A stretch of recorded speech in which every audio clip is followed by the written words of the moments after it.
Y nosotros algo llegamos a hablar, ¿no?, del tema. ¿Quién se anima a refrescarnos la memoria a todos? Lo poquito que hablamos sobre este nuevo y último tema.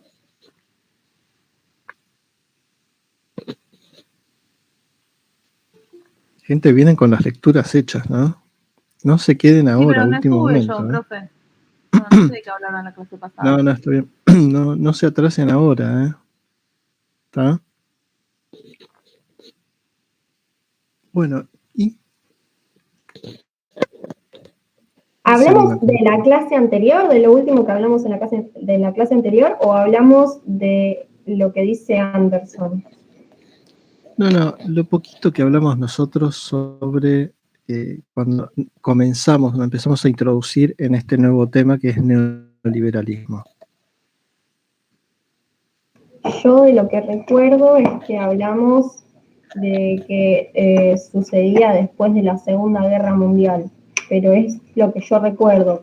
No llegué a tomar apuntes y es lo único que me acuerdo. Está bien. Bueno, lo que no quiero hacer hablar yo. Miren, muchas veces, ¿qué nos dice Anderson, no? El neoliberalismo surge en la segunda posguerra, ¿no? Anderson pone fecha precisa incluso, ¿no? Sí, Ana, discúlpame. No, perdón, es que para sumar algo que surge como una reacción en contra de los estados de bienestar que surgen a partir de la crisis que deja la guerra. Y la fecha que le pone es, no sé si 1947, ¿puede ser? Sí, pero el neoliberalismo surge como una reacción frente al estado de bienestar y frente a las políticas keynesianas, que a su vez habían surgido, ¿no?, para solucionar o tratar de solucionar los problemas económicos que había traído la crisis de 1929. ¿Está? Y esa crisis de 1929 había sido una crisis de sobreproducción. ¿Está? ¿Está hasta acá? Sí. ¿Por qué las políticas keynesianas y los estados de bienestar que surgieron sobre todo en Europa Occidental, y aunque también en algunos lugares de América Latina, por qué intentaban salir de la crisis de sobreproducción?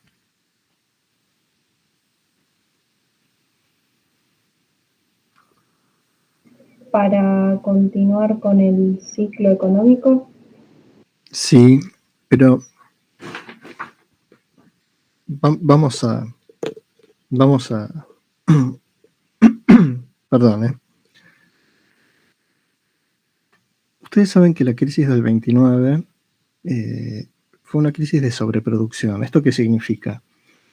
Por diferentes motivos, porque se introdujo el Fordismo en las fábricas, que fue una forma de organizar el trabajo novedosa, ¿no?, alrededor de la línea de montaje, ¿no?, y porque ustedes vieron, yo les habré hecho mención a la película de Chaplin, Tiempos Modernos, ¿no? Sí, en algún momento. Sí, que muestra la línea de producción de la fábrica. Exactamente. Esa introducción de la cadena de montaje, ¿no?, de la línea de producción, va a implicar, sobre todo y en principio en Estados Unidos, que la producción y la productividad, o sea, la cantidad de bienes producidos en una determinada cantidad de tiempo, aumenten, tanto la producción como la productividad, ¿no? Estoy siendo muy mecánico, para repasar algunas cositas anteriores y comprender mejor el fenómeno del neoliberalismo. Ese aumento de la producción y de la productividad hizo que tarde o temprano, ¿no?, los mercados terminaran saturados de mercancías. ¿Por qué? Porque había tal grado de desarrollo industrial, ¿no?, que empezó a haber más productos de los que la gente podía consumir. ¿Se ve? Por más que existieran las exportaciones, por más que... Bueno, esa saturación de mercados lo que provocó fue que los precios empezaron a bajar, o sea, el fenómeno de la deflación, ¿no? Y cuando ya no se podían bajar más los precios para seguir vendiendo, se empezó a producir menos.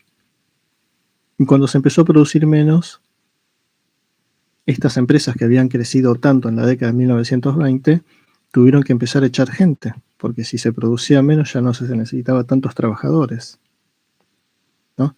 Pero al echar gente, ¿qué pasó? Aumentó la desocupación, y al aumentar la desocupación, esa gente que dejó de cobrar un salario dejó de consumir, y por lo tanto la crisis de sobreproducción se agudizó.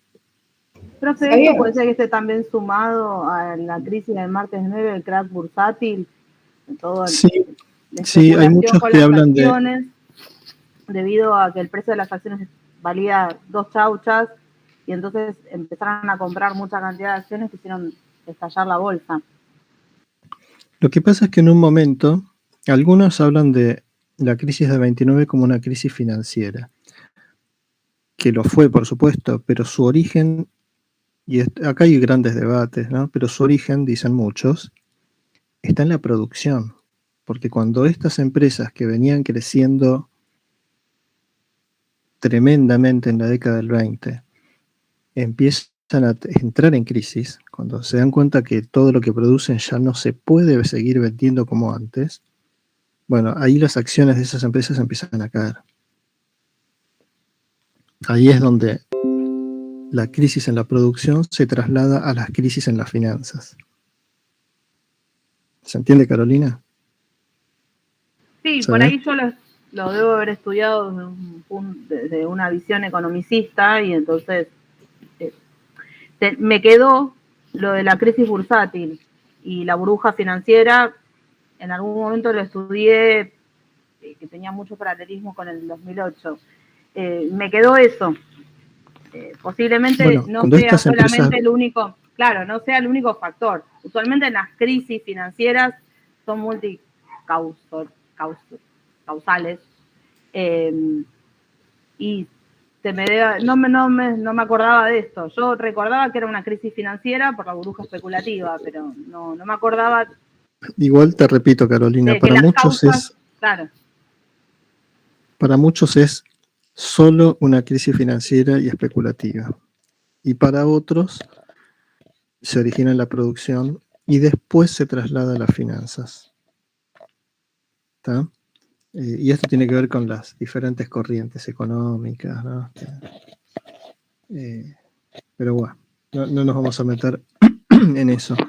Pero en la época en que se viene creciendo fuerte, muchas de estas empresas sacan créditos para seguir creciendo, seguir agrandando sus empresas, ¿no? Si uno viene creciendo durante toda la década del 20 y quiere aprovechar esa ola, bueno, muchos empresarios quisieron, solicitaron créditos, agrandaron sus empresas, abrieron sucursales, contrataron más gente, compraron más máquinas. Estaba todo bárbaro hasta que entró en crisis de sobreproducción.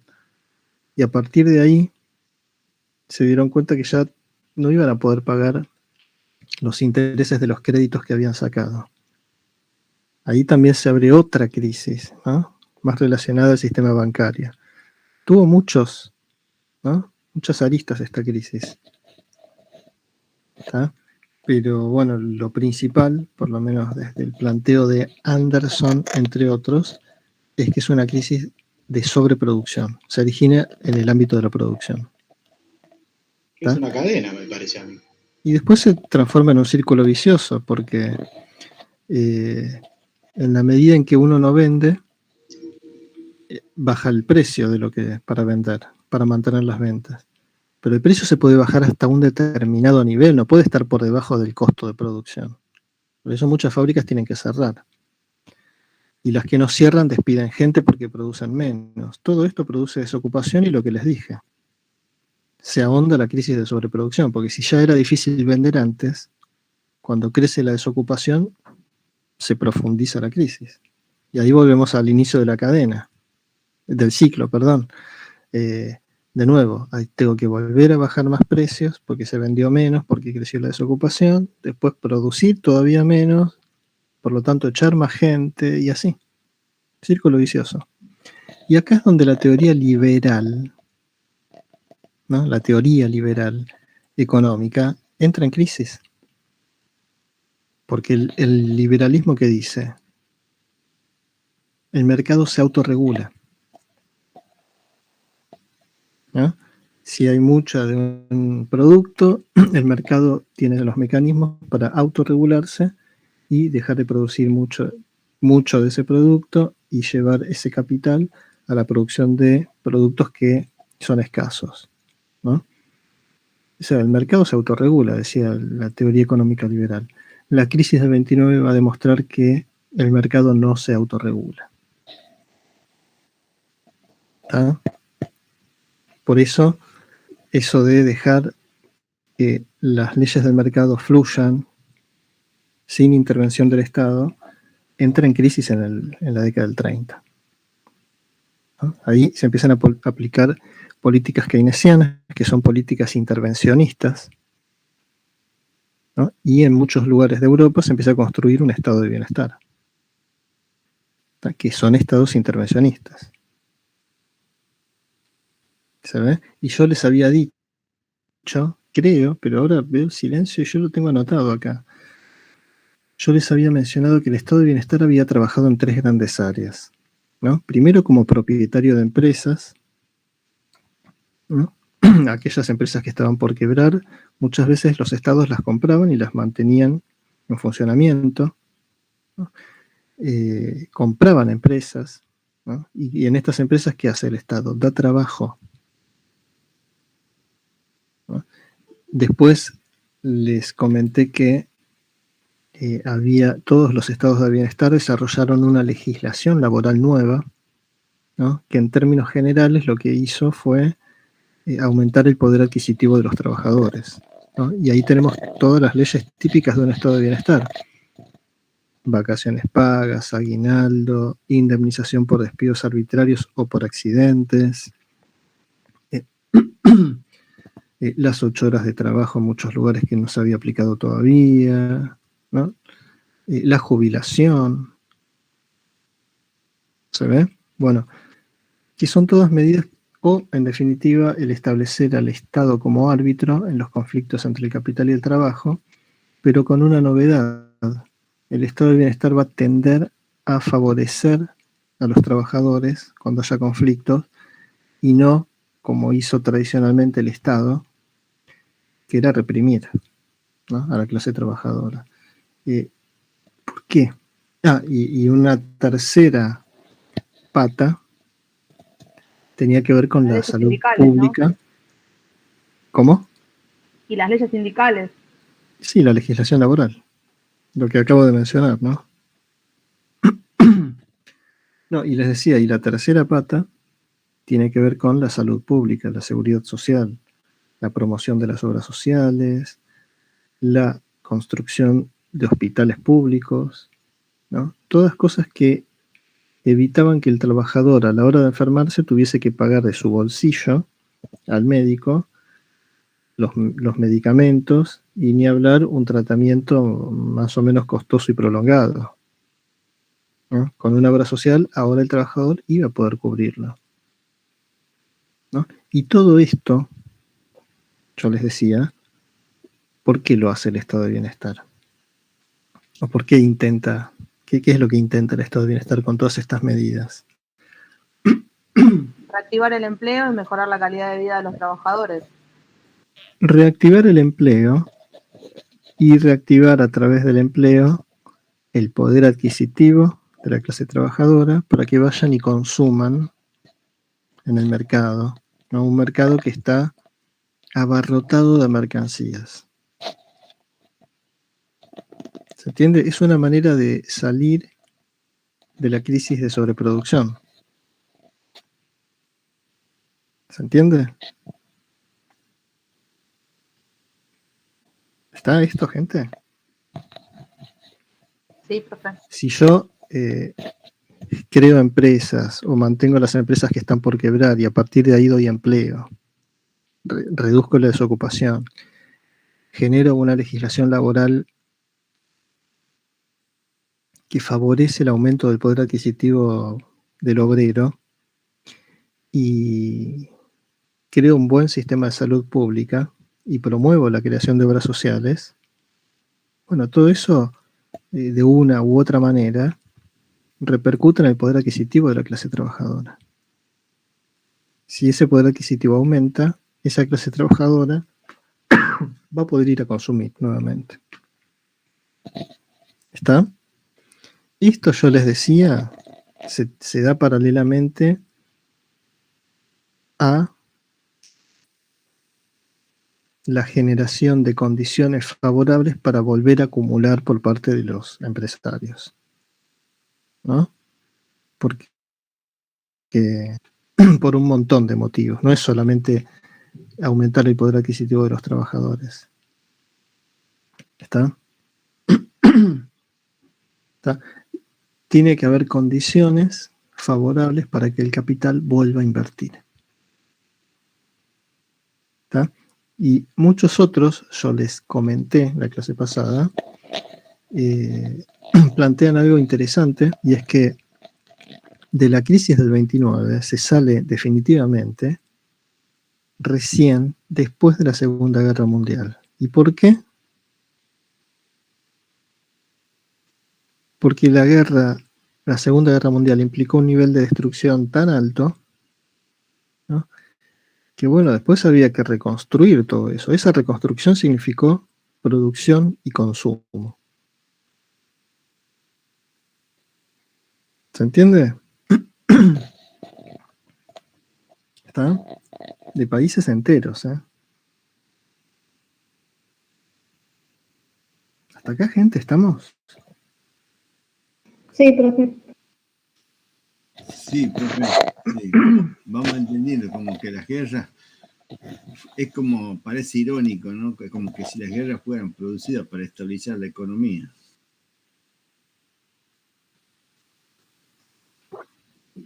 Históricamente, Estados Unidos fortaleció su economía después de cada guerra.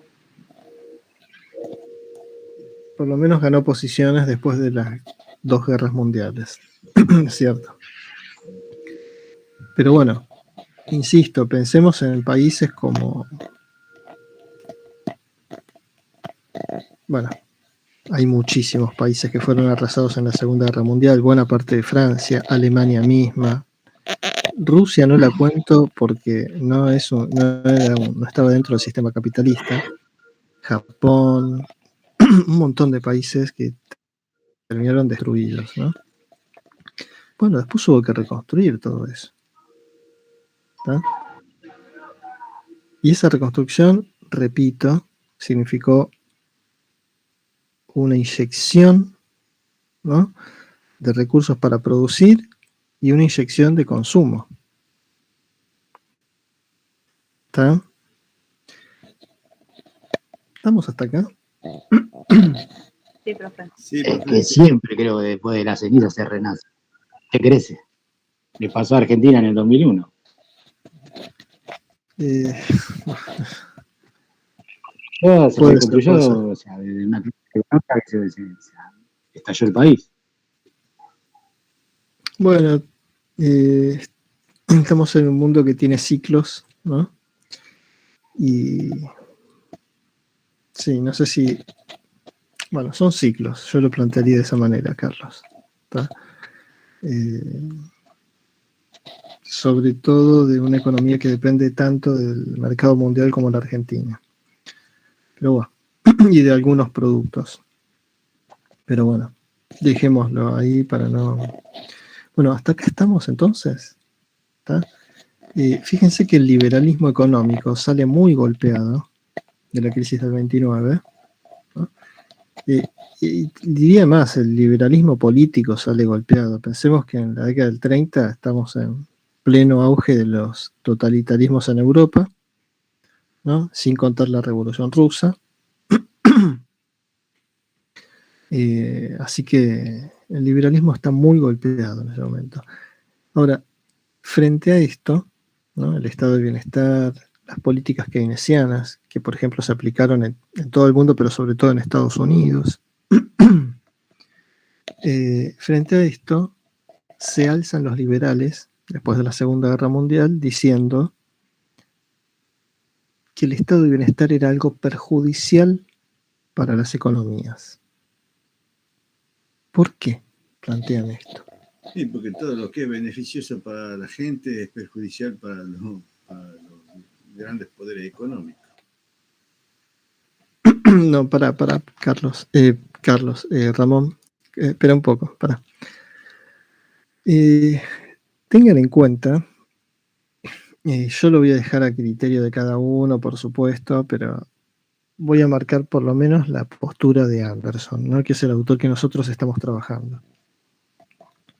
Ojo, Ramón, con esas cosas, porque si el estado de bienestar hace todo lo que hace en esta época, no es porque de repente el Estado se transformó en bueno, ¿no? Dejó de pegarle palazos a los trabajadores y ahora los quiere y los quiere proteger y quiere que a todos les vaya bien.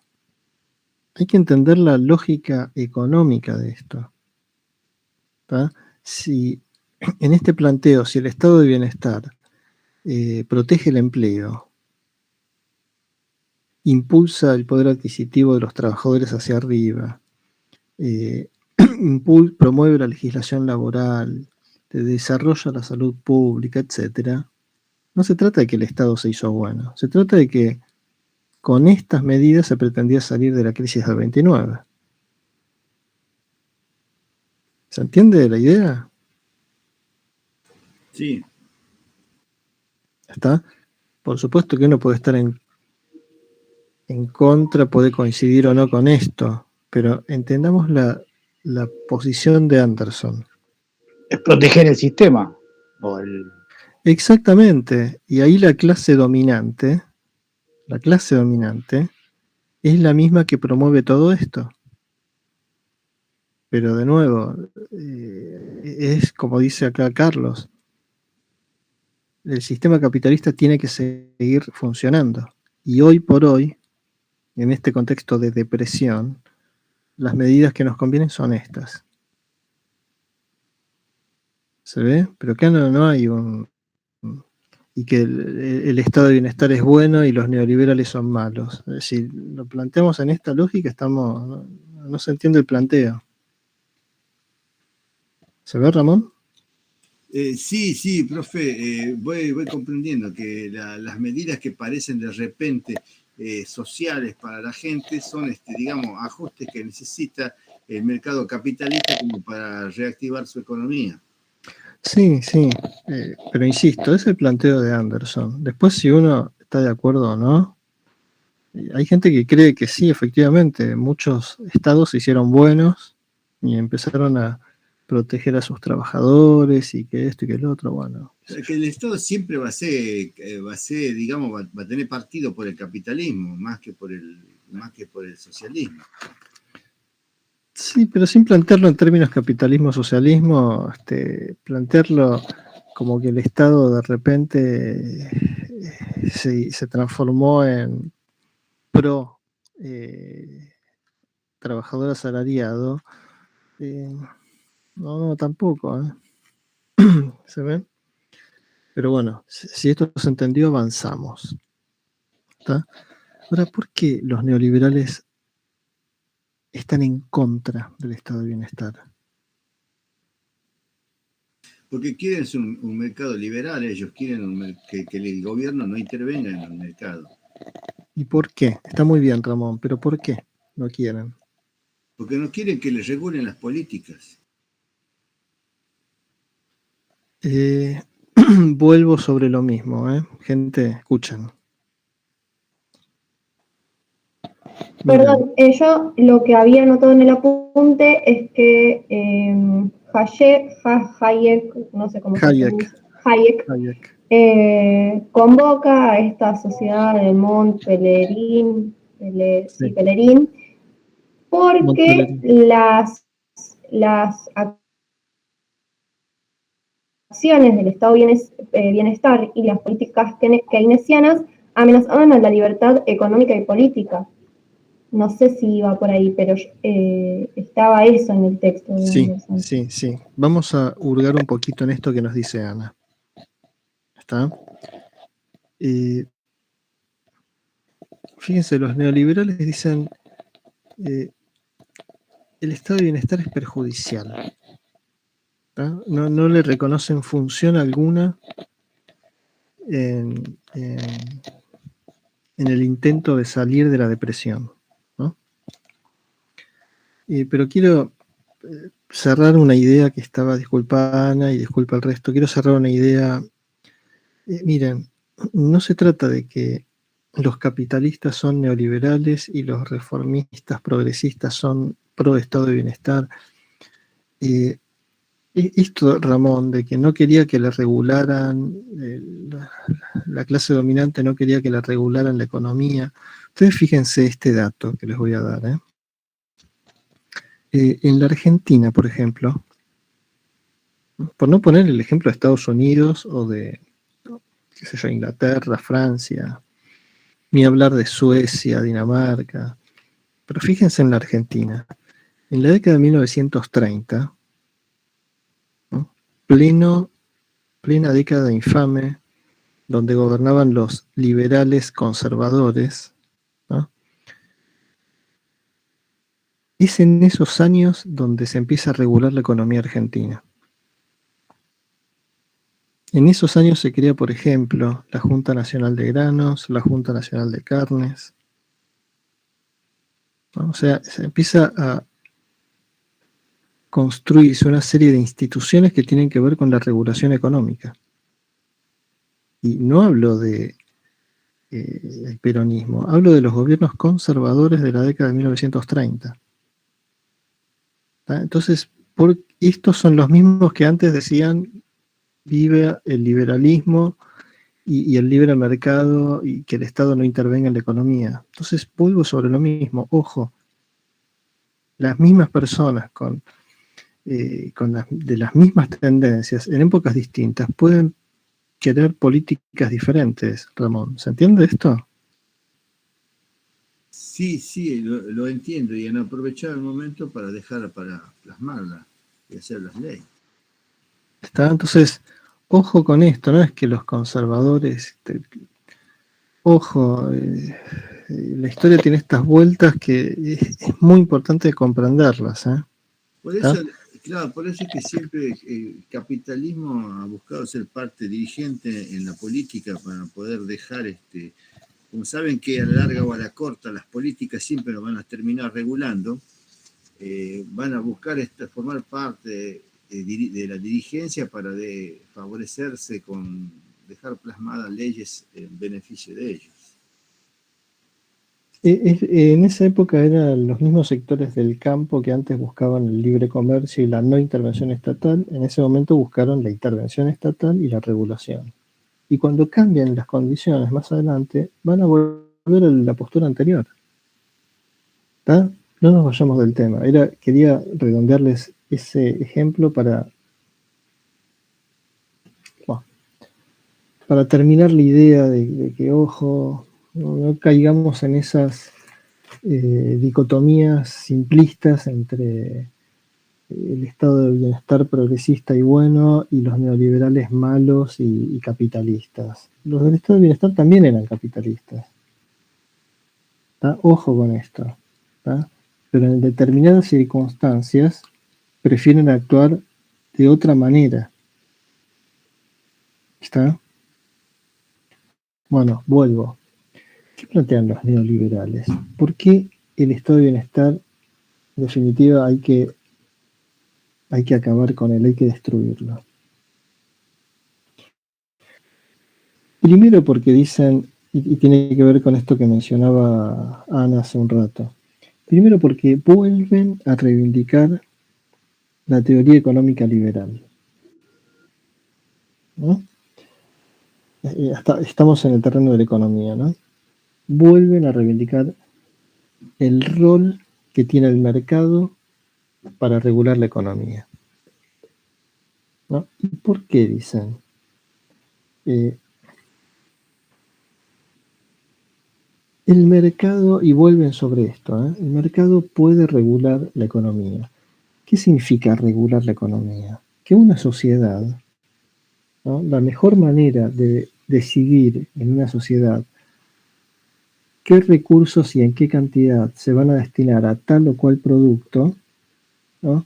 Y durante cuánto tiempo, y a qué precio vender cada cosa, y cuánto producir de tal o cual cosa, todo eso, el que mejor lo puede decidir es el mercado, y no el Estado, y no la comunidad bajo diferentes formas de organización. ¿Se ve? Bajamos un poquito, a ver.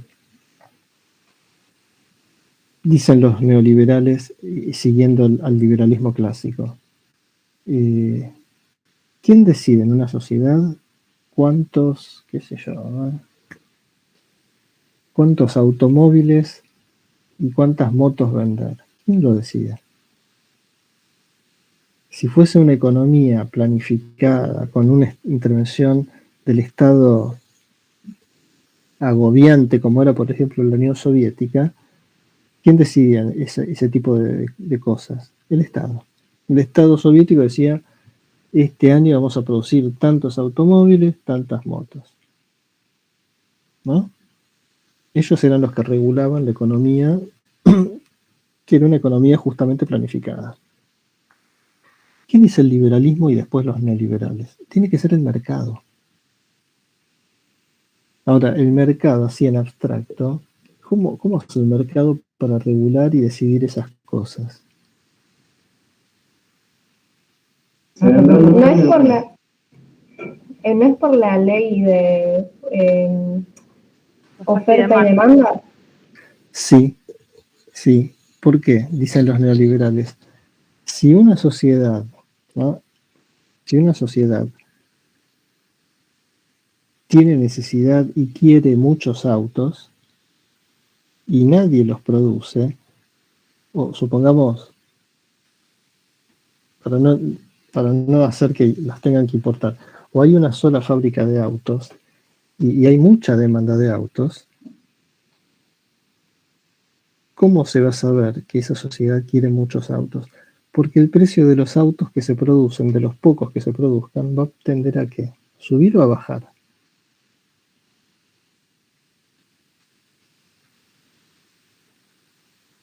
Y si hay muchos autos y los quieren vender... No, Ramón, hay pocos autos porque hay una sola fábrica, pero hay mucha gente que los quiere. Y van a tender a subirlos. Van a tender a subir. Van a tender a subir. Si fuese al revés, si está plagado de fábricas de autos y la gente, por el motivo que fuere, no quiere tantos autos, ¿el precio de esos autos va a subir o a bajar? Y van a competir mucho con los precios, las firmas. Y entonces van a bajar ahí. En ese caso bajarían, ¿no? ¿Qué nos dicen los neoliberales? La oferta y la demanda a través de los precios nos están informando si esa sociedad quiere destinar muchos recursos a fabricar autos o quiere destinar pocos recursos a fabricar autos. ¿Se ve? Esos precios, la información que nos traen esos precios, nos dicen los neoliberales, nos dicen qué fabricar, ¿no? Porque si los autos tienen un precio altísimo, quiere decir que hay mucha demanda de autos y poca oferta. Entonces, es buen momento para meterse en ese negocio, abrir fábricas de autos, producir autos, etc. Entonces nos dicen, ¿qué fabricar? ¿Cuánto fabricar? Porque si de repente se llena de fábricas de autos y los precios empiezan a bajar, muchos empresarios van a decir, ya no es negocio como antes, vayamos a producir otra cosa. Claro, y se van a retirar de la rama y ahí los precios van a tender a equilibrarse con la demanda. Van a buscar explorar otros mercados. ¿Se ve? ¿Está? Entonces, también nos dice cuánto producir y a qué precio producir. ¿Se ve? Ahora, esto es así porque los precios nos están dando esa información. ¿Y por qué nos la pueden dar? Dicen los neoliberales, porque oferta y demanda actúan libremente. Ahora, si el Estado interviene, lo único que va a lograr es distorsionar los precios y por lo tanto el sector empresarial no va a recibir la información que necesita y no va a saber si tiene que producir más autos o menos autos, cuántos autos, a qué precio venderlos. ¿Mm? ¿Por qué? Porque el Estado al intervenir en la economía está distorsionando los precios. Por ejemplo, poniendo precios máximos. ¿No? Y ahí, ¿qué dicen los empresarios? Si nos ponen precios máximos, deja de funcionar la ley de la oferta y la demanda, los precios no se determinan por la ley del mercado y nosotros no recibimos la información que necesitamos. Y así la regulación de la economía se descarrila. ¿Se entiende esta idea? Sí, sí. Sí, es lo que pasa hoy con los precios máximos. Pasando algo parecido, creo que está pasando con la economía hoy. Los argumentos son más o menos los mismos, pero me gustaría no irnos hoy por las ramas porque estamos con el tiempo justo, gente. Bueno, pero la idea es esa. Se entiende, ¿no? Si el Estado interviene, distorsiona los precios, no permite que la oferta y la demanda actúen libremente y la economía no se regula de manera eficiente, digámoslo así. ¿Se ve? La pregunta sería, ¿qué es eficiente? ¿Para ellos o para todos? No, vuelvo sobre lo mismo, Carlos. ¿Cuántos recursos destinar a cada producto? Está bien, bueno, pero la ¿Se eficiencia entiende? es más para ellos, no más que para Lo que pasa es que la teoría económica, Carlos, no está aplicada a los trabajadores, sino a los que tienen el capital y lo invierten. Hablo de todo, o sea, incluso a No, todos. pero, Carlos, de todas maneras la teoría está pensada como para el conjunto de la sociedad, ¿no? Por supuesto, se benefician los empresarios, pero ojo, en la teoría es la sociedad la que se ve perjudicada. Porque una sociedad está destinando muchos recursos, sin saberlo tal vez, a un producto que no se va a vender. Entonces ahí esa sociedad está despilfarrando recursos en productos que van a ser invendibles, por ejemplo. ¿Se entiende? Sí. O no está destinando los recursos necesarios de algo que va a estar muy demandado y va a ser necesario. En términos teóricos, te digo, de tratar de entenderlo. ¿Verdad? Entonces, por este motivo, en términos económicos, dicen los neoliberales, el Estado no tiene que intervenir en la economía. ¿No? Y si no, van a decir Hayek y compañía, y yo creo que en esto con mucha razón, miremos la Unión Soviética, una economía ineficiente que despilfarra recursos por todos lados. Ojo, el capitalismo también despilfarra, pero no es lo que dicen los neoliberales. Sigamos dentro de la lógica neoliberal. La Unión Soviética despilfarra recursos todo el tiempo. ¿Se ve? Faltan productos por todos lados. ¿Está? Bueno, esto en términos económicos. Y en términos políticos, dicen los neoliberales, como decía Ana hace un rato, en términos políticos también, porque el estado de bienestar, al ser un estado grande y poderoso, se termina convirtiendo poco a poco en un estado autoritario.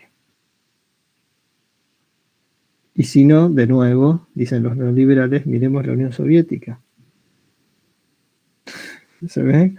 ¿No ven? Acá los neoliberales no establecen un análisis cualitativo, ¿no? Para ellos, cuanto más estatizador sea un estado de bienestar, más cerca del socialismo está, no importa.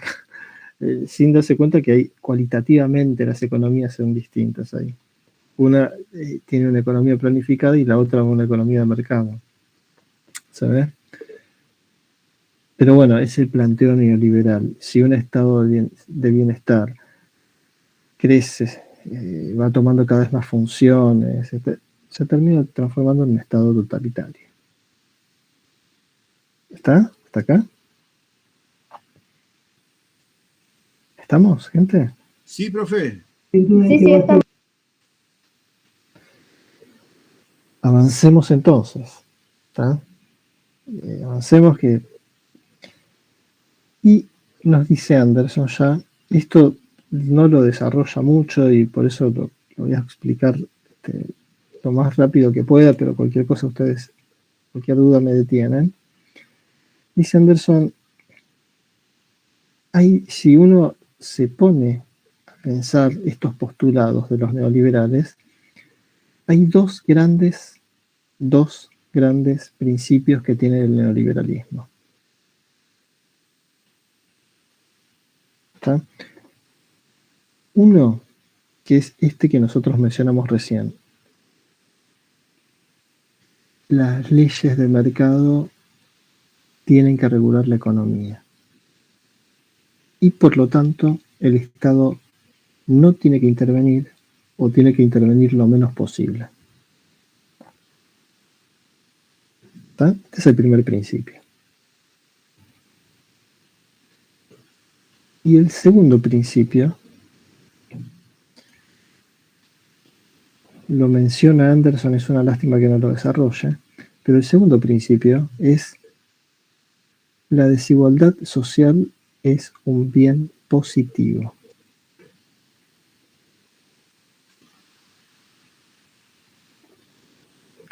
¿Está?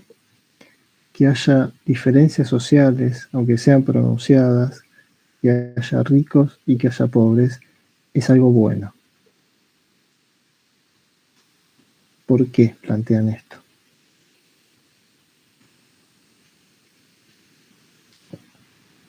Bueno, avanzo porque... Carlos. No, me quedé pensando en eso de que para que haya un rico tiene que haber una cierta cantidad de gente pobre. O sea, Claro, pero uno tiene lo puede que... pensar como algo malo, ¿no? Que eso suceda. Pero acá está planteado como algo bueno. Lindo no es. ¿Por qué está planteado como algo positivo? Positivo para ellos, pero positivo para mí y para la gente común, no creo. No, Carlos, lo plantean como algo positivo para todos, ¿eh? Sí, bueno, pero es en su lógica, me parece. Por Yo, supuesto, por Pero supuesto. esto más, digamos, como que radica de una filosofía, digamos, de Adam Smith, Malthusian. No sé si Adam Smith, justamente, porque Adam Smith en última instancia era un liberal, yo te diría casi un humanista, ¿no? Pero creía realmente y sinceramente que las leyes del mercado iban a llevar el bienestar a todos, ¿no? Sí. Acá hay un acento diferente, ¿no?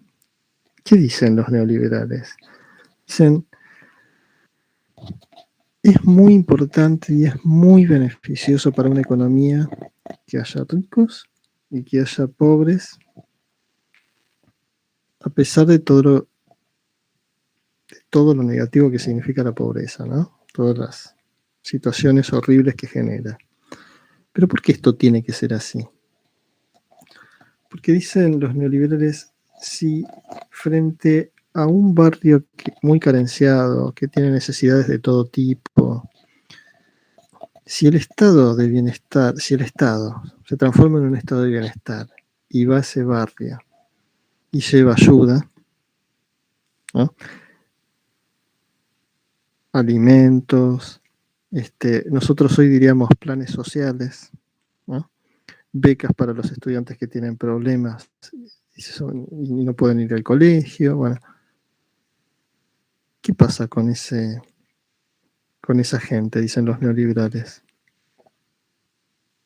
Se acostumbran de vivir de ayudas y entran en una inercia social, ¿no? Que paraliza la economía. ¿Se entiende esto, no? Sí, como Nosotros hoy diríamos,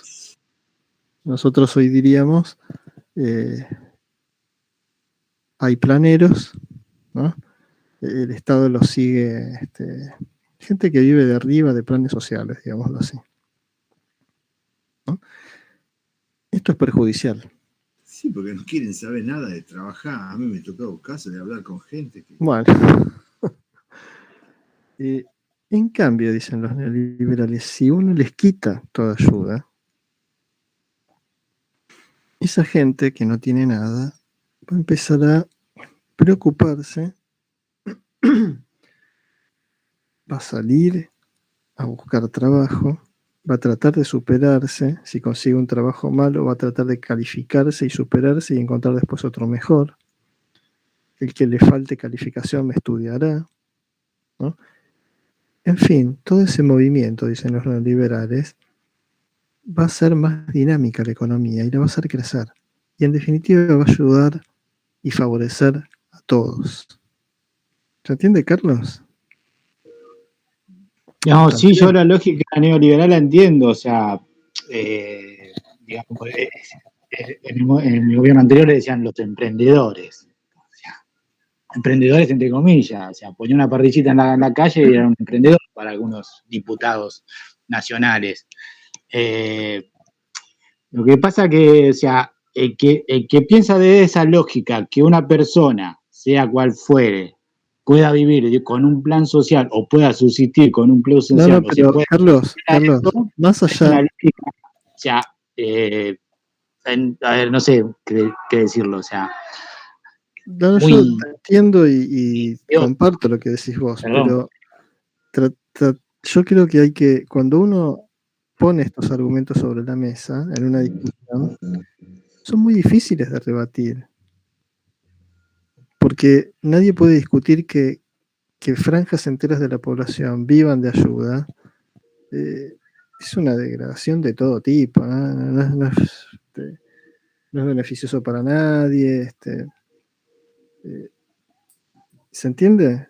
Es muy Sí, difícil no, de yo no, rebatir, porque tiene una parte que es verdad. Si bien en términos generales después uno dice esto es una falacia por un montón de motivos, esto que mencionaste vos, o porque en la experiencia concreta, este tipo de argumentos lo único que hacen es bajar salarios, bajar el gasto público, digamos, y no implican necesariamente crecimiento, ¿no? Pero y cuando hay ayuda para los bancos, ¿y cuándo? cuando se beneficia a los bancos, o sea, cuando se los sale a salvar a empresarios o a empresas que están quebrando porque supuestamente la lógica neoliberal funcionó mal.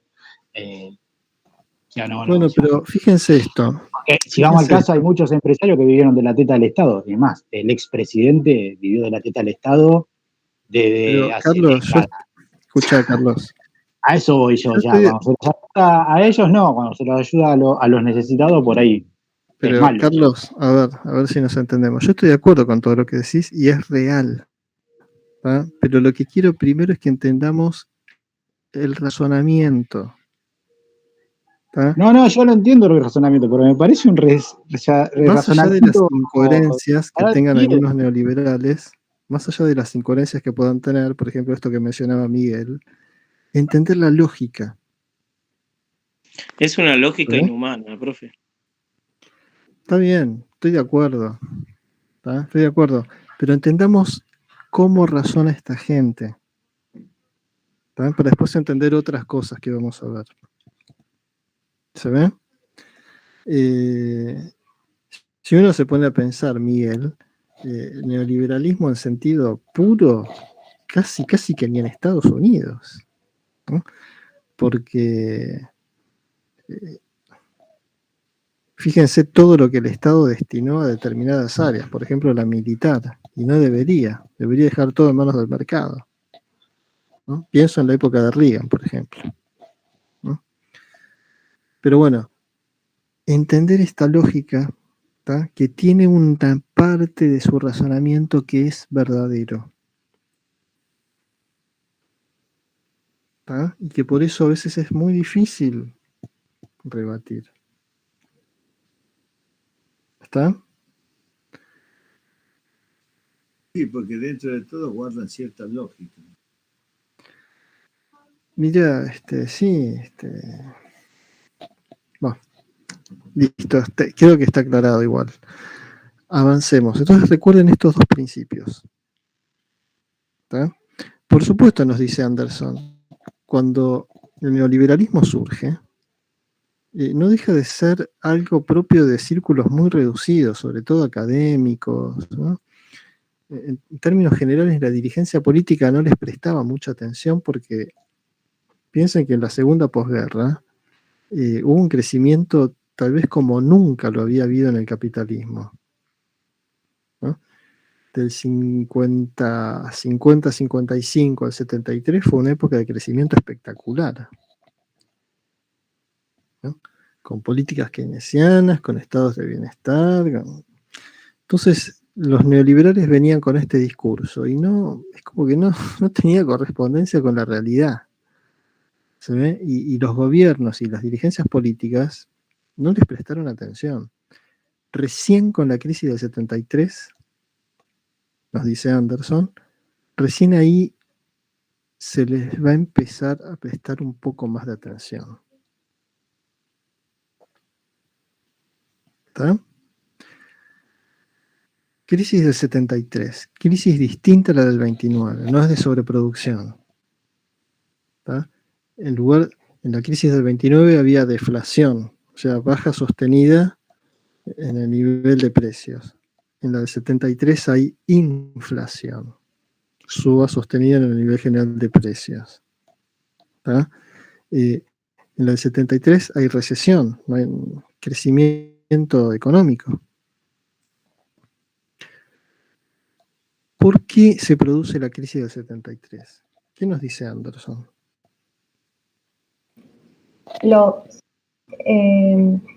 Que Hayek y sus compañeros culpaban al poder excesivo de los sindicatos y al movimiento obrero.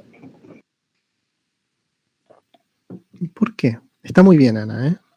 ¿Y por qué el hecho de que los sindicatos, y esto casi a nivel mundial, por qué el hecho de que los sindicatos fuesen poderosos podía llevar a una crisis económica mundial? Porque presionaban al Estado para que intervenga en la economía y en el mercado y haga una suba también de los salarios. Como que esto desestabilizaba la demanda y la oferta. Eran sindicatos, a ver, está bien, pero ordenemos un poquito esto, Ana, está bien, ¿eh? Eran sindicatos poderosos, ¿no? Que tenían la capacidad de subir los salarios, ¿no? ¿Y cuál es el problema de que los salarios suban? En términos económicos. Lo paga el empresario. Sube Se el costo. traslada precio y sube la inflación. Exactamente. En la medida en que los salarios suben, las ganancias de los empresarios bajan.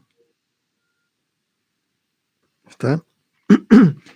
A tal punto, nos dice Anderson, que en el año 73 los empresarios, antes de reinvertir sus ganancias, deciden muchos hacer lo que se conoce como huelga de inversiones. No reinvierten. Ponen la plata, qué sé yo, en el banco, ¿no? Y si no reinvierten, la economía deja de crecer. ¿Tá? Y ahí empieza la crisis. ¿Tá? Los empresarios no encuentran buenas condiciones para invertir o reinvertir. ¿Sabe? ¿Y por qué? Porque los salarios son demasiado altos y reducen sus ganancias. ¿Tá? Esto por un lado. Por otro lado, como nos dice Ana, estos sindicatos son también poderosos y efectivos para presionar al estado de bienestar. ¿Para qué? Para que aumenten el gasto social. ¿Tá? Y el problema del aumento del gasto social, ¿no? Es que ya de un estado de bienestar que ya de por sí es gastador, ¿no? El problema es que este estado de bienestar, al aumentar el gasto social, empieza a gastar más de lo que tiene. Genera deuda. Se endeuda y cuando ya, pero al mismo tiempo de endeudarse, ¿qué hace? Y esto también les va a traer reminiscencias de la actualidad. Cuando no tiene de dónde sacar dinero, emite. Pide préstamos. Se endeuda, pero también emite dinero. Y emite sin respaldo. ¿Tá? Y dicen los neoliberales, cuando uno emite sin respaldo, indiscriminadamente, a ver, qué sé yo, hay que construir un hospital público, no tengo con qué pagarlo, emito dinero. Se viene, qué sé yo, una campaña de vacunación, no tengo fondos, emito dinero y con eso lo pago. No sé, lo que se les ocurra, ¿no? ¿Qué genera la emisión indiscriminada? Deuda interna. No. La depreciación de Inflación. nuestra moneda. Depreciación de la moneda, y como esa moneda vale cada vez menos, para comprar algo necesito cada vez más de ese dinero. ¿Esto qué es? Inflación. ¿Se entiende? Sí, profe, yo creo que lo entendemos todos. ¿Está? No lo entendemos, profe, lo vivimos. Lo padecemos. Piensen, y vuelvo sobre lo mismo, la crisis del 73, que fue recesión más inflación, lo que se conoce con el nombre de estanflación o stagflación. ¿Está? ¿Cómo se soluciona la crisis? Por lo tanto, dicen los neoliberales, ¿qué hacer frente al poder excesivo de los sindicatos? ¿Y qué hacer frente a este gasto exorbitante del estado de bienestar?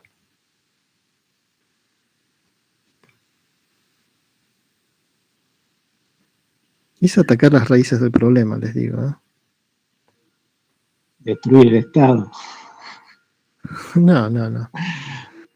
Destruir el estado de bienestar en todo caso, ¿no? Ir desmontándolo. ¿Pero en qué sentido? Reducir el gasto público. Pero, digamos, los neoliberales, cuando llegan al poder, que fue después de la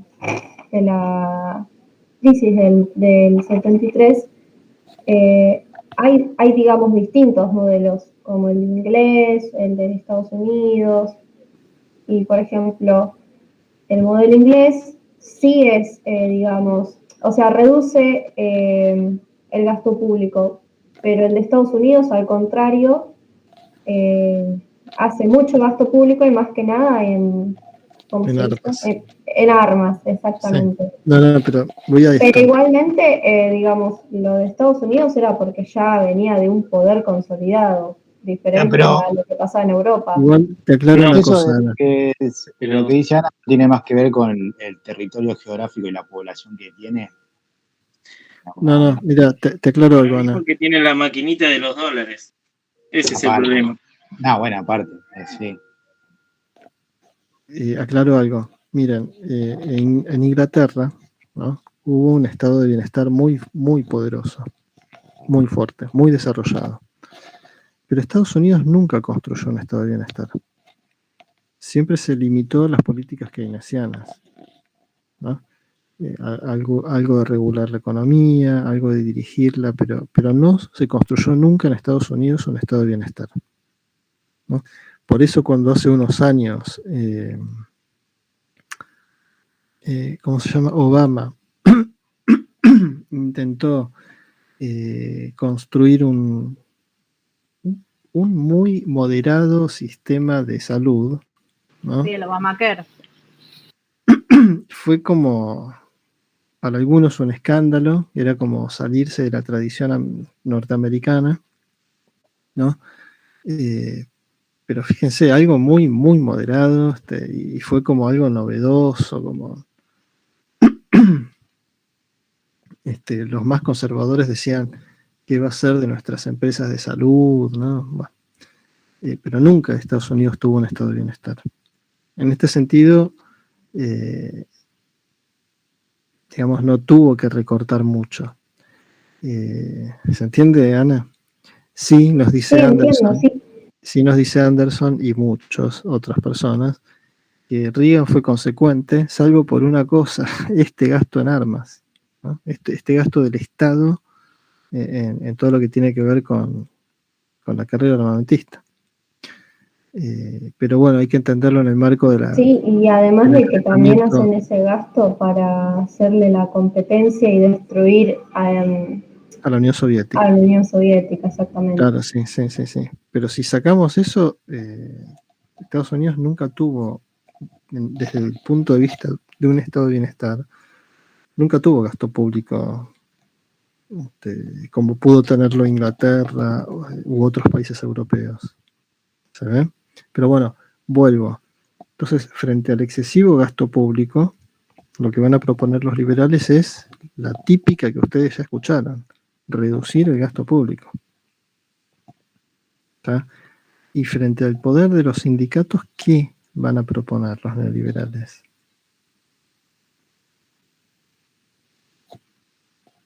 Eliminarlos. Bueno, no eliminarlos. ¿No hacen como una especie de intervención y además de que frenan las huelgas?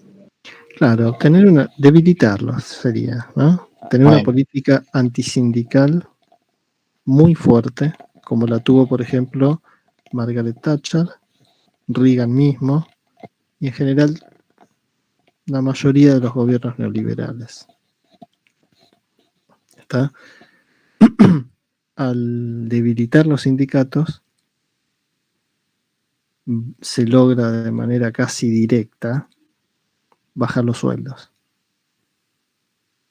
Y crear desigualdad. Crear desigualdad y recomponer las ganancias empresariales. ¿Está? El capital vuelve a tener altas ganancias. ¿Está? Y si uno analiza lo que nos dice Anderson o cualquier libro de historia reciente, va a ver que son las líneas generales que siguieron tanto Thatcher como Reagan. ¿Está? Por eso esto de una política intransigente frente al sindicalismo y esta política de quebrar las huelgas, no ceder nunca. Profe, una consulta. Entonces, según esta teoría, un estado de bienestar infinito sería imposible. Y sí. ¿Cómo infinito? No entiendo. O sea, por siempre. Un estado de bienestar por siempre en un país sería imposible.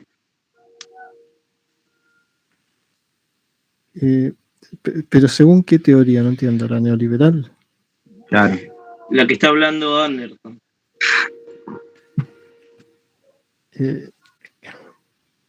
Bueno, eso de por siempre, Miguel. Nada es para siempre.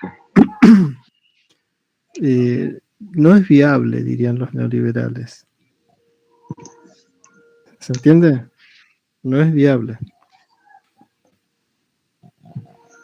Ahora, profe, yo tengo una duda, ¿no? Me quedé con ¿Se el entiende, tema de Miguel? Estados. ¿Se entiende, Miguel? Discúlpame, Carlos. Sí.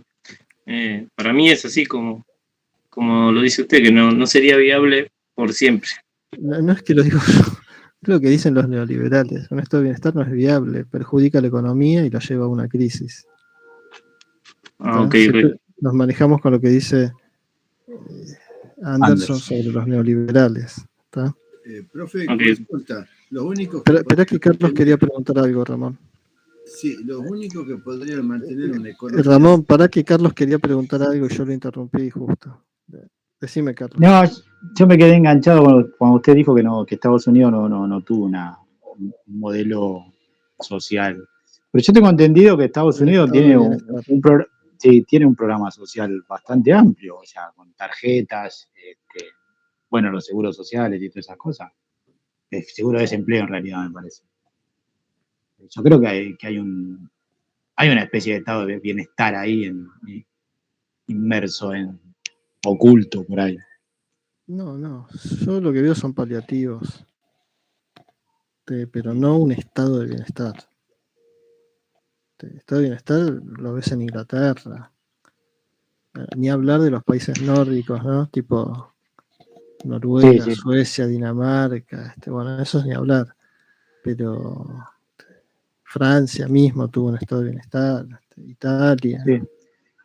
Yo no sé por qué gente que vivió ahí, que en Estados Unidos en Estados Unidos decía No, que tienen las había leyes asistencia laborales social que y que había son... gente que vivía, o sea, con una tarjeta alimentar acá, algo parecido con él. Como que había una especie de asistencia social de parte del Estado. Esos, Carlos, son fenómenos nuevos que tampoco alcanzan para hablar de un estado de bienestar. Discúlpame, Carolina, que estabas diciendo algo. No, tienen unas leyes laborales súper flexibles, despidos sin causa, los contratan, no tienen un sistema de salud. Nosotros podemos quejarnos de nuestro sistema de salud público, pero por lo menos existe. Ellos no tienen nada que se le parezca a un sistema de salud público. De hecho, mucha gente se murió cuando empezó la crisis del coronavirus porque no se querían ir a atender, porque las sumas de internación eran millonarias y entonces como no los podían cubrir, incluso mucha gente que no podía llamar ni siquiera a la ambulancia que fuera a su casa porque salía algo así como $150.000 que te fuera un médico a tu casa. Y tienen... No, es así, Carolina, es así. Claro, y tienen términos... leyes que regulan el mercado, pero mínimamente. Jamás se le ocurriría poner algo parecido a un control de precios como el que tenemos nosotros acá, ni sistema de seguro social como el que tenemos nosotros, o planes. No, de hecho, esta crisis de coronavirus puso en evidencia el gran problema social que tiene una economía tan importante como la norteamericana. Yo te digo que desde siempre, ¿no? Si suponete que vos estás en Estados Unidos y te agarrás una enfermedad más o menos complicada que requiere de un tratamiento prolongado y costoso, chao. Acá uno, como dice Carolina, tiene que ir, pelear con su obra social, pero bueno, pero allá no tenés nada. Y si no te lo podés costear, y si te lo podés costear, arruinás a tu familia. ¿Se entiende, no? La factura te llega a tu casa y no es como acá que decís, no le pago. No, la tenés que pagar porque te llevan preso. Así nomás. Se ve, bueno, en este sentido, un capitalismo más crudo, si se quiere, ¿no? Pero no, nunca tuvo un estado de bienestar. Bueno, volvamos, gente. Estamos contando los minutos hoy, ¿eh? Volvamos. Entonces, frente a esas dos causas de la crisis del 73, los neoliberales van a proponer dos grandes soluciones. ¿Está? Debilitar a los sindicatos y reducir el gasto público, por no decir directamente desmontar el estado de bienestar. ¿Está? Y después nos dice Anderson, fíjense que menciona que al comienzo de la crisis del 73 muchos gobiernos intentaron, como pasó en el 29, ¿no? Muchos gobiernos intentaron con recetas keynesianas, con recetas de estado de bienestar, intentaron salir de la crisis. Fracasaron. Ahí empezaron a escuchar a los neoliberales. ¿Está? ¿Cuál fue el primer país en implementar sistemáticamente medidas neoliberales?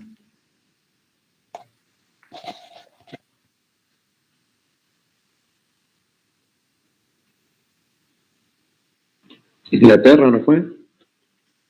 No. ¿Estados Unidos? No. Yo tiro Francia. Gente, está en el texto, ¿lo leyeron? Déjense, no puede ser. Alemania.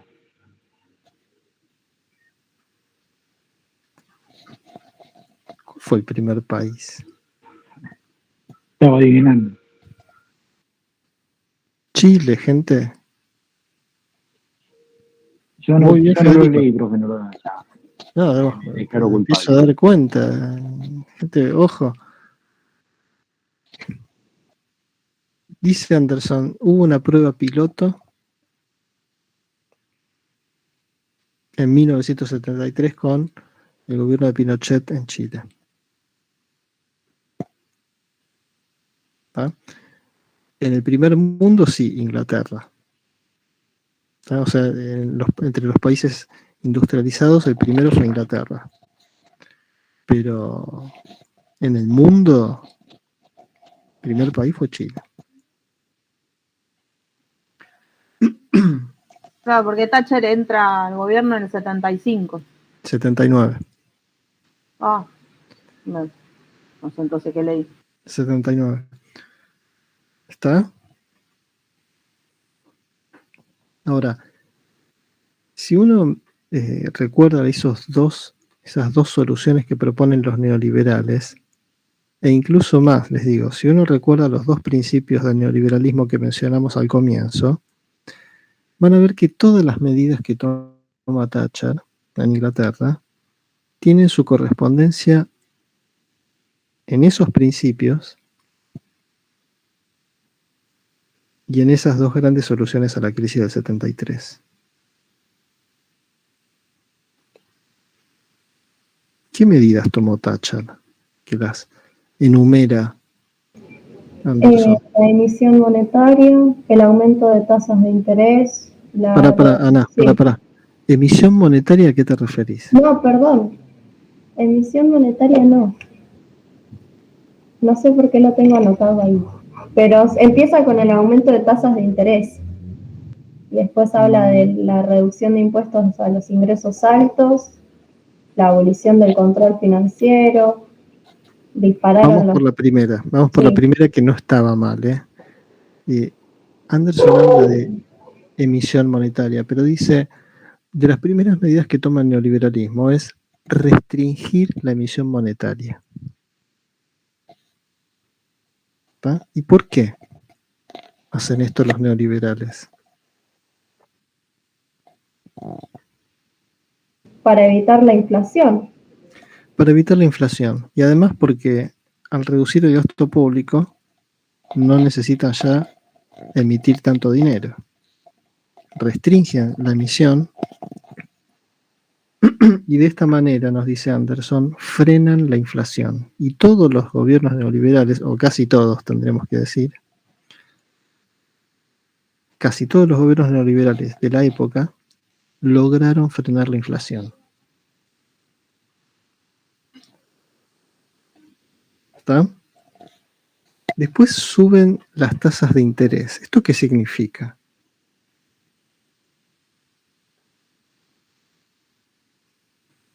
La gente mete plata en el banco. Y bueno, sí. Sí. ¿No? Se suben las tasas de interés, ¿no? Por lo tanto, como dice Miguel, los que tienen algún ahorro van y abren un plazo fijo, ponen la plata en el banco para cobrar algún interés un poquito más elevado, ¿no? Todo apuestan a la mesa de dinero y van a la bicicleta. Sí. Y esto de alguna manera hace que, a ver, ¿cómo decirlo? Esto hace que la economía, bueno, ahora vamos a este punto. Entonces, suben las tasas de interés, ¿no? ¿Qué otra medida toma Thatcher? Ana dijo, le quitan impuestos a los grandes capitales, ¿no? A los ingresos más altos. ¿Y esto por qué se hace?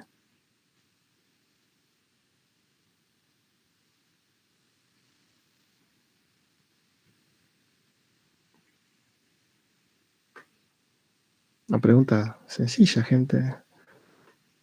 ¿Por qué el neoliberalismo le quita impuestos a las grandes empresas?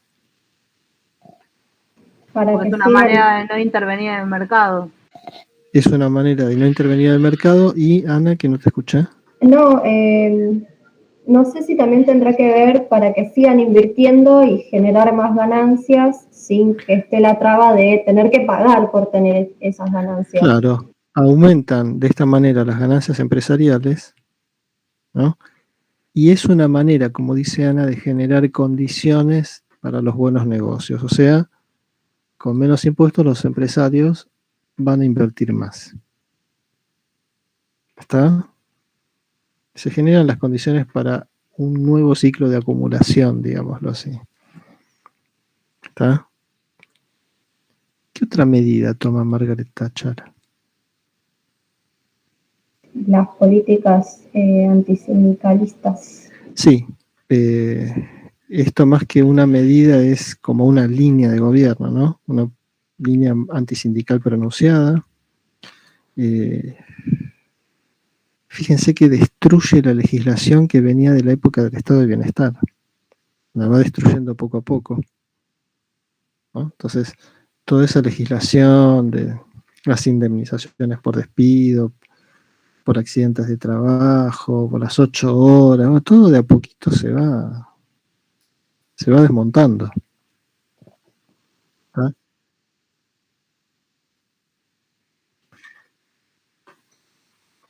Exactamente. Y esto, ¿no? El hecho de que la desocupación crezca, es algo que se hace a propósito. Esto es muy interesante lo que dice Anderson. Se estimula el crecimiento de la desocupación.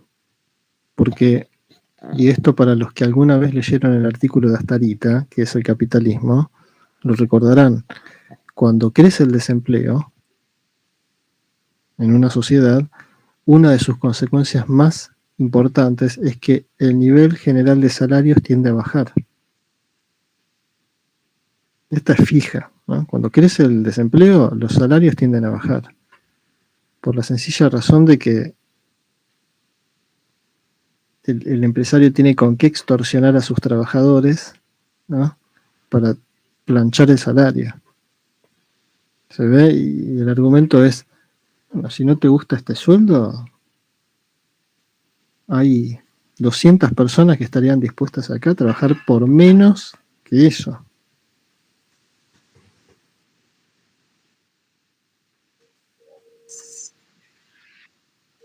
Es una experiencia que la tuvimos durante el gobierno de Menem y de la Rúa, grandes agencias de desempleo, de empleo terciarizadas y empleos terciarizados que se producían a gente con los diarios debajo del brazo, viendo dónde había una posibilidad para hacer algo, aunque más no sea por 3 meses, que era periodo de prueba, y los renovaban. Bueno, ¿está? ¿Se ve, gente, esto? Entonces, una política antisindical fuerte, ¿está? Desmontando la legislación laboral que venía de la época del estado de bienestar, aumentando el desempleo, como dice Federico, rompiendo huelgas, ¿no? ¿Está? Pero vuelvo sobre algo que había dicho Ana. Miren, cuando... Bueno, perdón, y completo, ¿no? Algunas medidas más. Que Sí, es raro que no la las haya mencionado. privatización.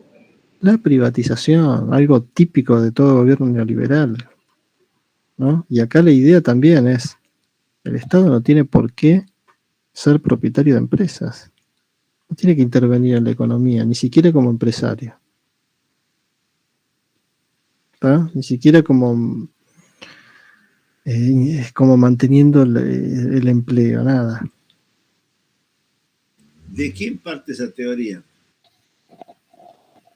Bueno, lo dijimos al comienzo, es uno de los grandes principios del neoliberalismo. El mercado tiene que regular la economía, el Estado no tiene que intervenir.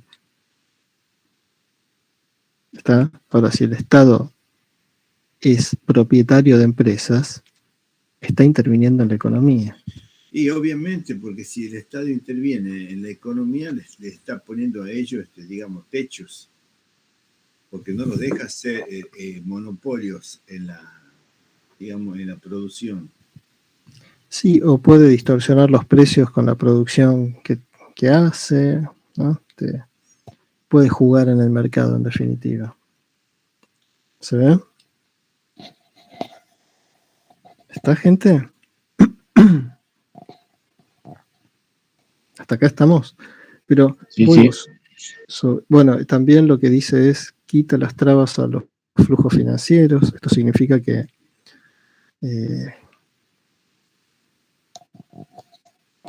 grandes capitales van a poder moverse de la noche a la mañana de un país a otro, ¿no? Algo que tradicionalmente siempre se trató de evitar, sobre todo en países débiles o chicos, ¿no?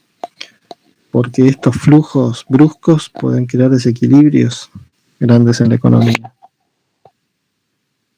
¿Se ven? Bueno, Thatcher quita todo esto. Pero quería volver sobre algo que había dicho Ana. Thatcher sube las tasas de interés, ¿no? Fíjense que con todas las medidas que nosotros mencionamos, nos dice Anderson, los empresarios, el capital, logró aumentar sus ganancias, ¿no? Sin embargo, nos dice Anderson, el hecho de que el capital haya aumentado sus ganancias no se tradujo en crecimiento económico. No, Anderson dice que tuvo avances y límites, que como ideología fue hegemonía y detuvieron la inflación, pero que en realidad no, después, o sea, volvió a haber crisis, como que no se sostuvo en el tiempo. Sí, que tuvo éxitos y tuvo reveses, ¿no? Es cierto. Pero entre los reveses, ¿no? Entre los objetivos que no se alcanzaron, dice Anderson, dice, por ejemplo, lo que dice Ana está bien, uno de los éxitos del neoliberalismo fue frenar la inflación, ¿no? Eso fue un éxito. Otro éxito fue aumentar las ganancias de los empresarios. Estaba el objetivo y se alcanzó, ¿no? Pero el crecimiento económico no se alcanzó, pese a haber aumentado las ganancias empresariales. ¿Por qué sucedió esto?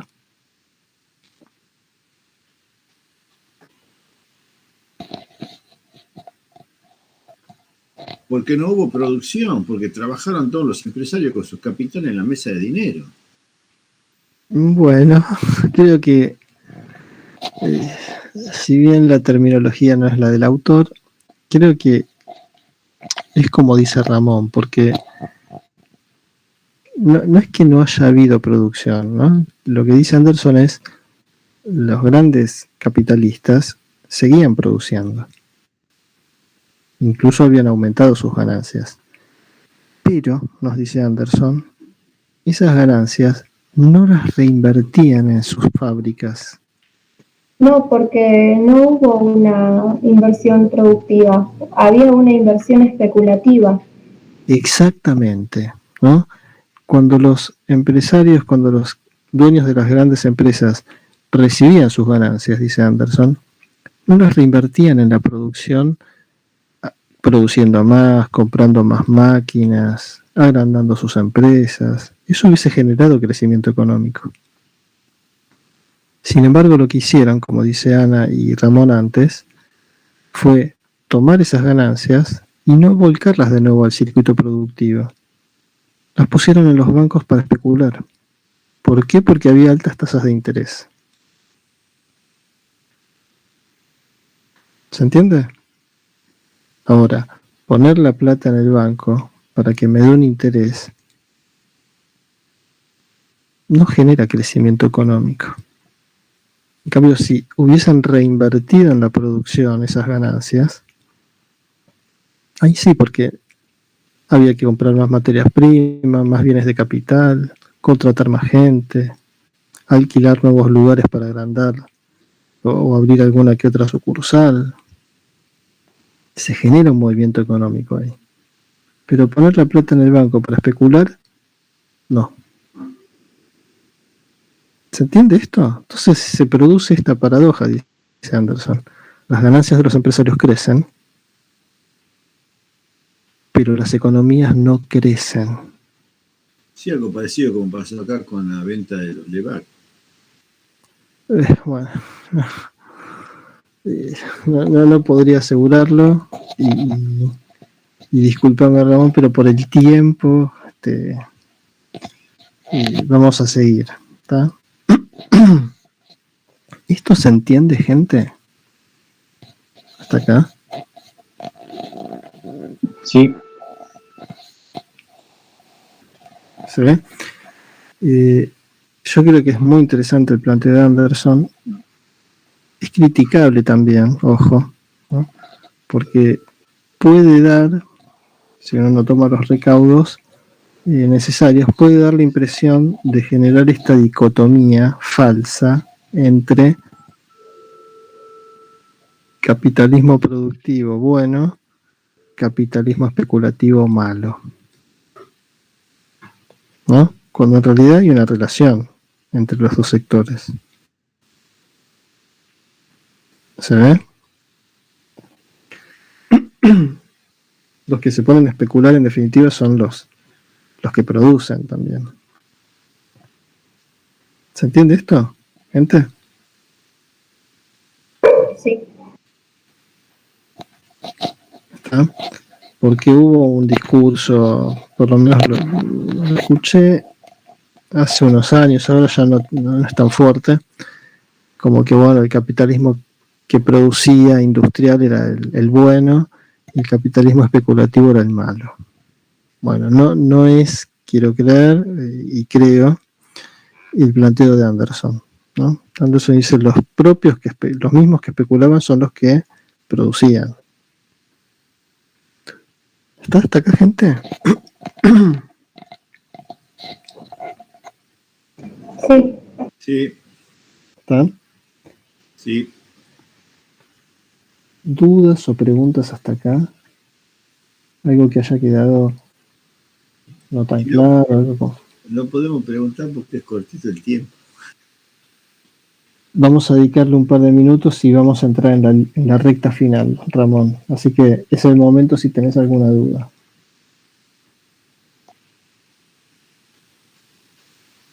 A mí no me quedó en claro por qué la desigualdad era positivo, pero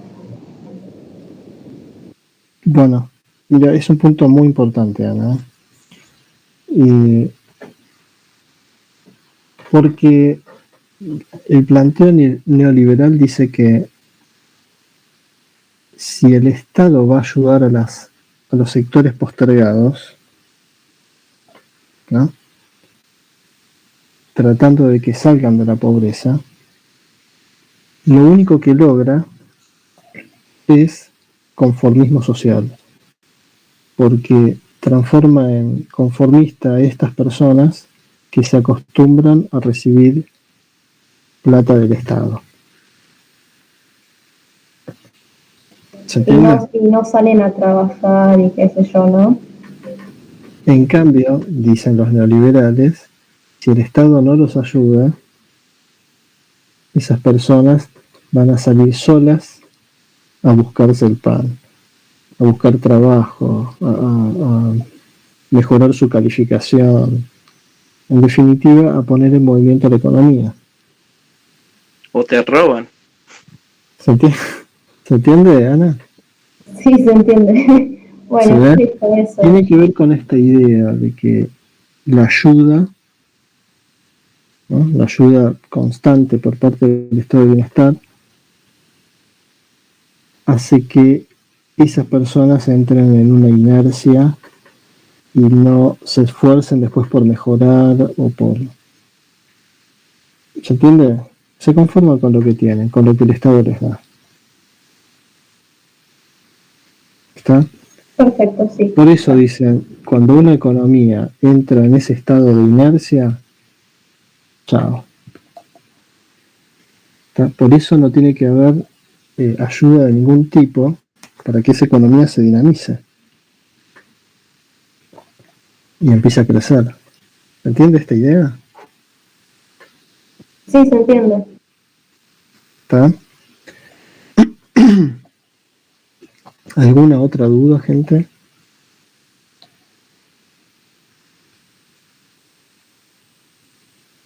Esto, Ana, por supuesto, siempre entre comillas, porque los neoliberales dicen había igualdad social durante el estado de bienestar. Esto es relativo, por supuesto, ¿no? Durante la época del estado de bienestar seguía habiendo clases sociales, ricos y pobres, y seguía habiendo explotación. Pero bueno, desde la óptica neoliberal era el paso previo al socialismo casi, ¿no? En fin. Aparte, también hay otra tabla en esa lógica, que sea después los requisitos y todas esas cosas que te piden a la hora de ir a buscar un empleo para mejorar, o sea, digamos que es una lógica medio rara. Porque, o sea, en todos te piden un currículum importante, además, a un pibe de 18 años le piden experiencia, cosa que no va a tener. Sí, lo sé. Pero la idea acá es que uno se va a esforzar, ¿no? Y en ese esfuerzo dinamiza y hace crecer la economía. Estamos dentro de la lógica, para entender la lógica de este razonamiento. ¿Está? Vayamos a la última parte entonces, gente. Bueno, tenemos una ola neoliberal, ¿no? Casi diría de pruebas piloto. La primera es la chilena, ¿no? Después tenemos el neoliberalismo que se hace fuerte en los países más importantes del mundo, ¿está? Y de ahí ya a todo el mundo, gente, incluido a los países que en su momento fueron llamados socialistas, como la Unión Soviética y todos los países satélites que tenía, vuelven al capitalismo, pero vuelven a un capitalismo neoliberal.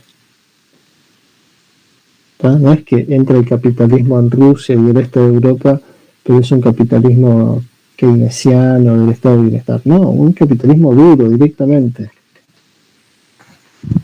¿Está? Esto por una parte. Por otra parte, en Argentina. Bueno, después en los años 90, yo les digo, desaparece la Unión Soviética, el capitalismo llega a todo el mundo. ¿Está? Y en Argentina, ¿cuál es el desarrollo del neoliberalismo?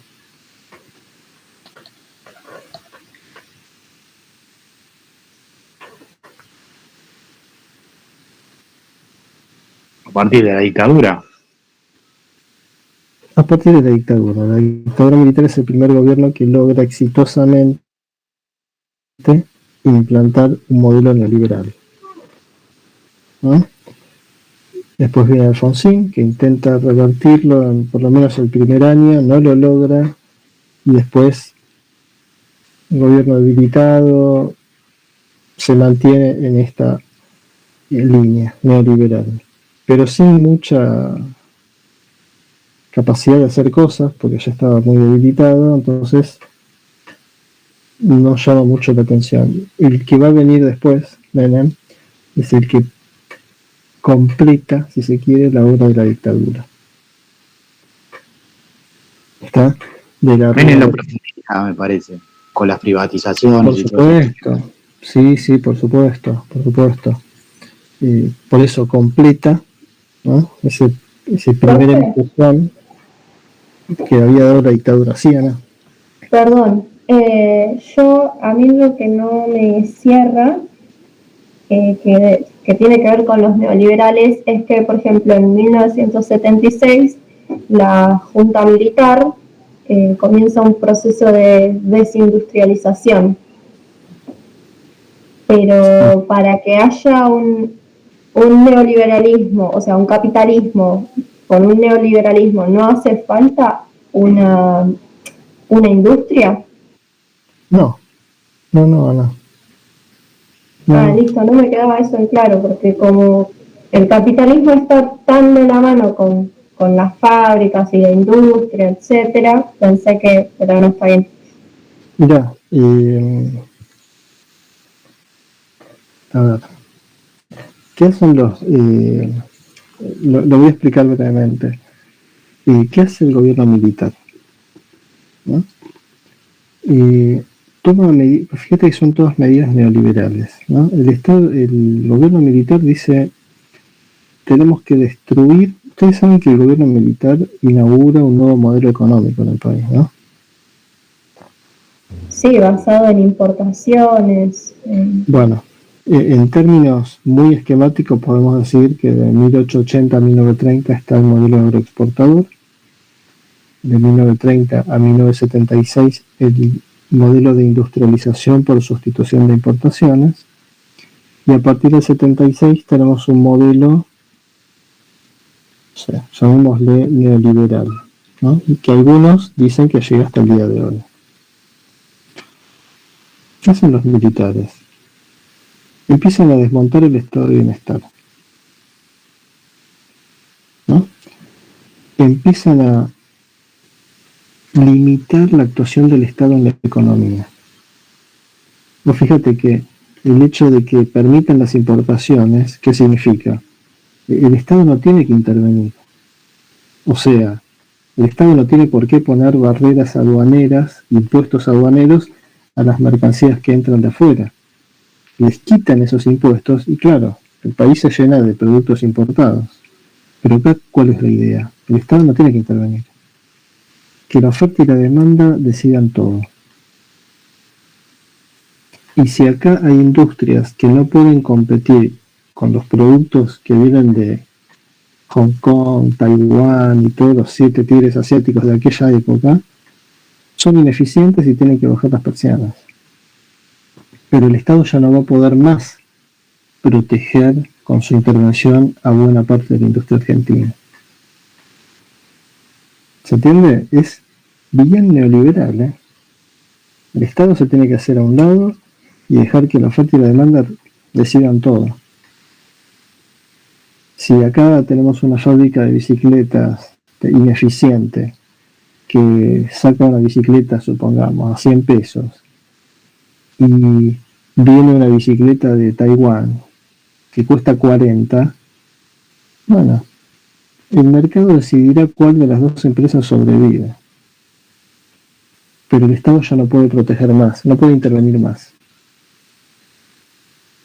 ¿Se entiende, Ana? Sí, se entiende.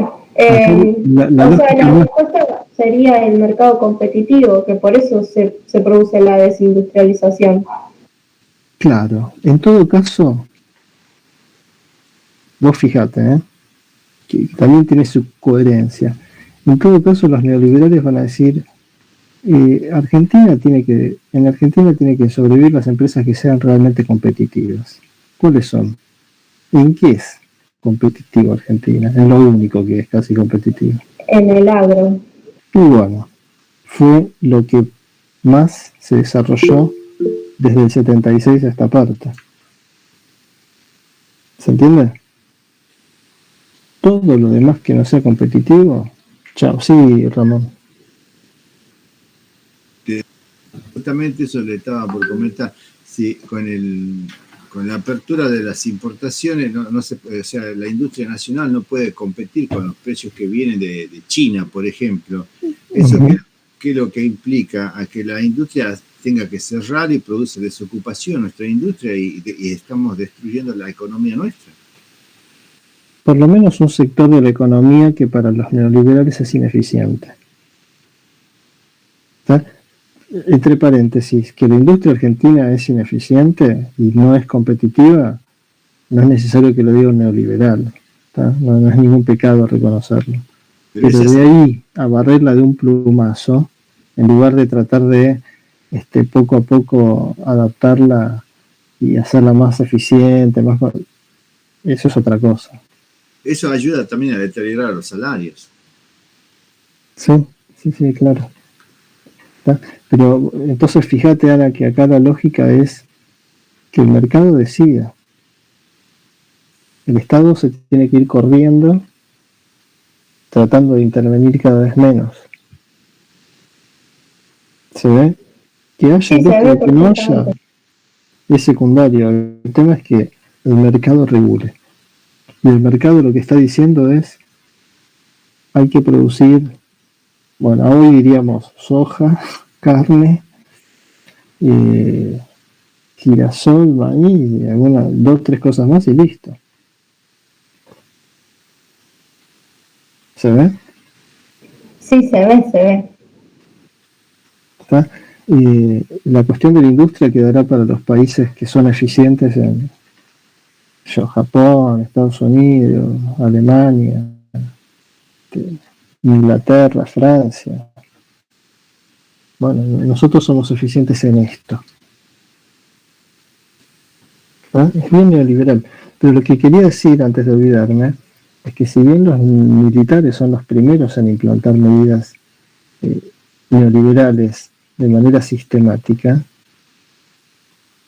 siempre me gusta recordar que el primer gobierno que intentó aplicar medidas neoliberales fue el de María Estela Martínez de Perón un año antes, en el 75. Pero no pudo porque la reacción popular fue tan grande, lo que se conoce con el nombre de Rodrigazo, que tuvieron que echarse para atrás. ¿No? Cuando vinieron los militares, después implementaron las mismas medidas, incluso con algunos funcionarios que eran los mismos en los dos gobiernos, pero claro, a la fuerza, desde una dictadura. ¿No? Profe, en Rodrigazo, ¿no? Sí. ¿Dónde ocurrió? ¿No fue donde también intervinieron por primera vez los militares? Porque en realidad antes del golpe del 76 hubo como una especie de golpe en el 75 en el interior del país. Son varias cosas, Ana. El Rodrigazo pasó acá en la Argentina en el 75, ¿no? Que son las medidas que intentó implementar Celestino Rodrigo. Pero la reacción popular fue muy grande y por eso, repito, se echaron para atrás. Golpes dentro de la Argentina antes del 76 hubo, pero a nivel provincial, ¿no? Te pongo un ejemplo, el Navarrazo, ¿no? Muy tempranamente, en el 74. Se quita con un golpe de Estado policial al gobernador elegido democráticamente, ¿no? Pero todo esto con el aval del gobierno nacional, ¿no? Y así pasó también en la provincia de Buenos Aires, en Mendoza, ¿no? Son pequeños golpes antes del golpe del 76, ¿tá? Pero bueno, no nos podemos meter en eso ahora, ¿no? ¿Tá? Entonces, y después, bueno, está la discusión sobre si los gobiernos kirchneristas fueron o no gobiernos neoliberales. ¿Tá? Para muchos, decir eso es un escándalo, y para otros fueron efectivamente neoliberales. Creo que tienen algunos ya elementos para poder debatirlo después entre ustedes, y bueno, cada uno sabrá. Bueno, de Macri no creo que no hay duda. Yo en lo particular creo que el neoliberalismo nunca se fue del gobierno, del Estado. O sea, si bien el kirchnerismo tuvo, o sea, medidas del Estado keynesiano, o sea, también aplicó muchas medidas del neoliberalismo, a mi entender. Y bueno, es lo que, sí, puede ser. Coincido con eso, Carlos, sí. Y después, fíjense que este artículo ya tiene muchos años. Le pregunta a Anderson si está agotado el neoliberalismo, ¿no? Y vemos que ha habido sucesivas oleadas de gobiernos neoliberales, así que no se agotó en ese momento el neoliberalismo. ¿Está?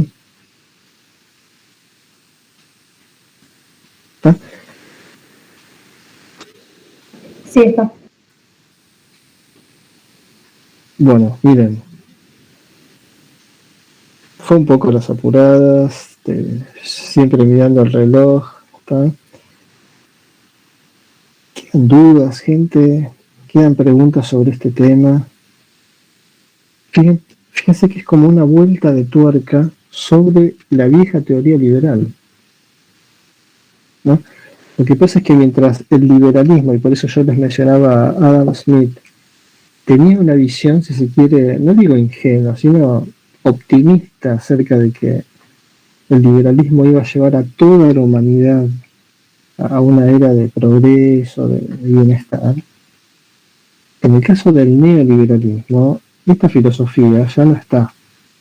Incluso fíjense que la vieja teoría liberal, en el terreno de la política, hablaba más de los derechos de los ciudadanos como individuos pensantes, autónomos. El neoliberalismo no habla de eso.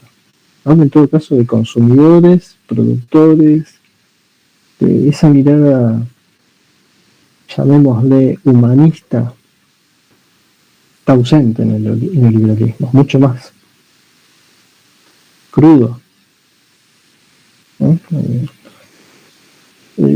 Así que es una vuelta sobre el liberalismo, pero en determinados aspectos, no completamente. Les diría más filosóficamente, creo que hay un corte algo.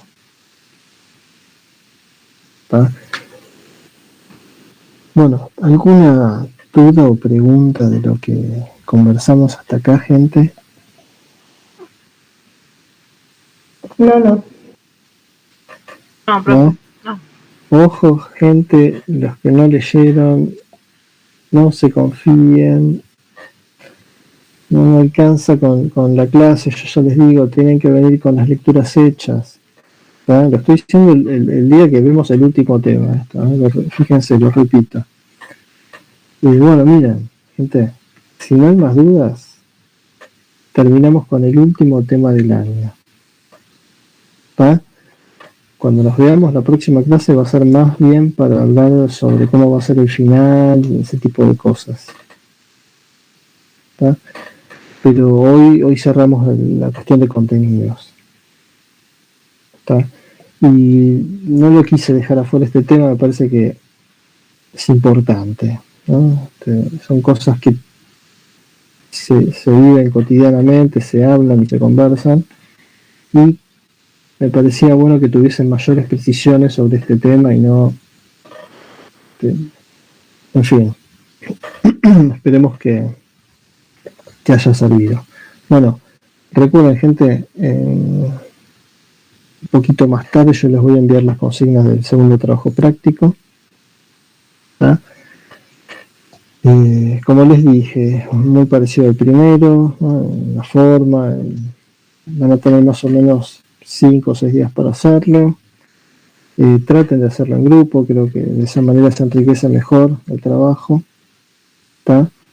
Y toda duda que tengan en relación a la interpretación de las consignas, la escriben.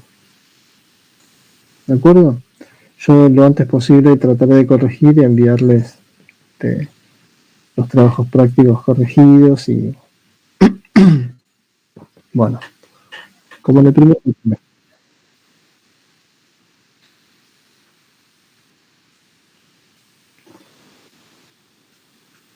Sí, está bien. Estaba pensando lo mismo. Bueno, no hay problema.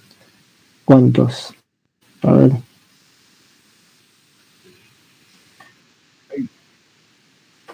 30 días. Bueno, ahora déjenme ver y trato de...